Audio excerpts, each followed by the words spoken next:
নমস্কাৰ বন্ধুসকল, আপুনি যদি এজন SBI কাস্টমাৰ আৰু আপোনাৰ SBI একাউণ্টৰ লগত কোনটো ইমেইল এড্ৰেছ আৰু মোবাইল নম্বৰ এড আছে বা লিংক আছে সেইটো জানিব বিচাৰে, তেতিয়াহ'লে কেনেকৈ জানিব পাৰিব?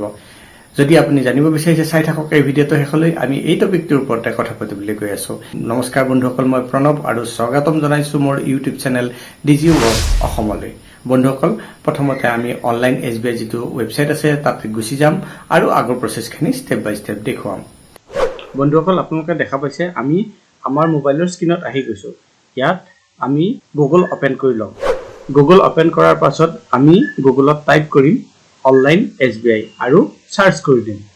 সাৰ্চ কৰাৰ লগে লগে কিছুমান সাৰ্চ ৰিজাল্ট পাম। তাৰ ভিতৰত প্ৰথমটো সাৰ্চ ৰিজাল্ট আমি দেখা পাম ষ্টেট বেংক অফ ইণ্ডিয়া। এই লিংকটোৰ ওপৰত আমি ইয়াত ক্লিক কৰি দিম। ষ্টেট বেংক অফ ইণ্ডিয়াৰ ওপৰত ক্লিক কৰি দিয়াৰ লগে লগে আমি এই পেজটোলৈ ৰিডাইৰেক্ট কৰিম। আমি এই পেজটোত আহিম। এই পেজটো অকণমান জুম কৰি লম আৰু তলৰ ফালে যাম। যেতিয়া জুম কৰি তলৰ ফালে আহিম, তলত বহুত কেইটা অপচন লিংক আমি দেখা পাম। এই লিংকবোৰৰ ভিতৰত আমি তৃতীয়টো link register complaint of unauthorised transaction সেইটোৰ ওপৰত ক্লিক কৰিম। তাৰ ওপৰত ক্লিক কৰাৰ লগে লগে আমি এই পেজটোত আহি যাম, য'ত নেকি আপোনাৰ একাউণ্ট নম্বৰটো ইয়াত ভৰাবলৈ কোৱা হৈছে আৰু এই কেপচা কোডটো ভৰাবলৈ কোৱা হৈছে। আমি এই দুটা বস্তু ইয়াত ভৰাই লওঁ। একাউণ্ট নম্বৰ আৰু কেপচা কোডটো ভৰাই আমি চেণ্ড OTPৰ ওপৰত ক্লিক কৰি দিম। চেণ্ড OTPৰ ওপৰত ক্লিক কৰি দিয়াৰ লগে লগে আমাৰ ৰেজিষ্টাৰ্ড মোবাইল নম্বৰ এটা OTP গুচি যায়।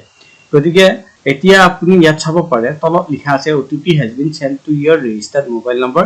ইয়াৰ লাষ্টৰ 5টা সংখ্যা দেখুওৱা হৈছে আপোনাৰ মোবাইল নম্বৰটো, যিটোৰ মাধ্যমত আপুনি গম পাব এই মোবাইলটো আপোনাৰ ওচৰত আছে নাই, নে আপোনাৰ কোনোবা ফেমিলি মেম্বাৰৰ ওচৰত এই মোবাইলটো আছে।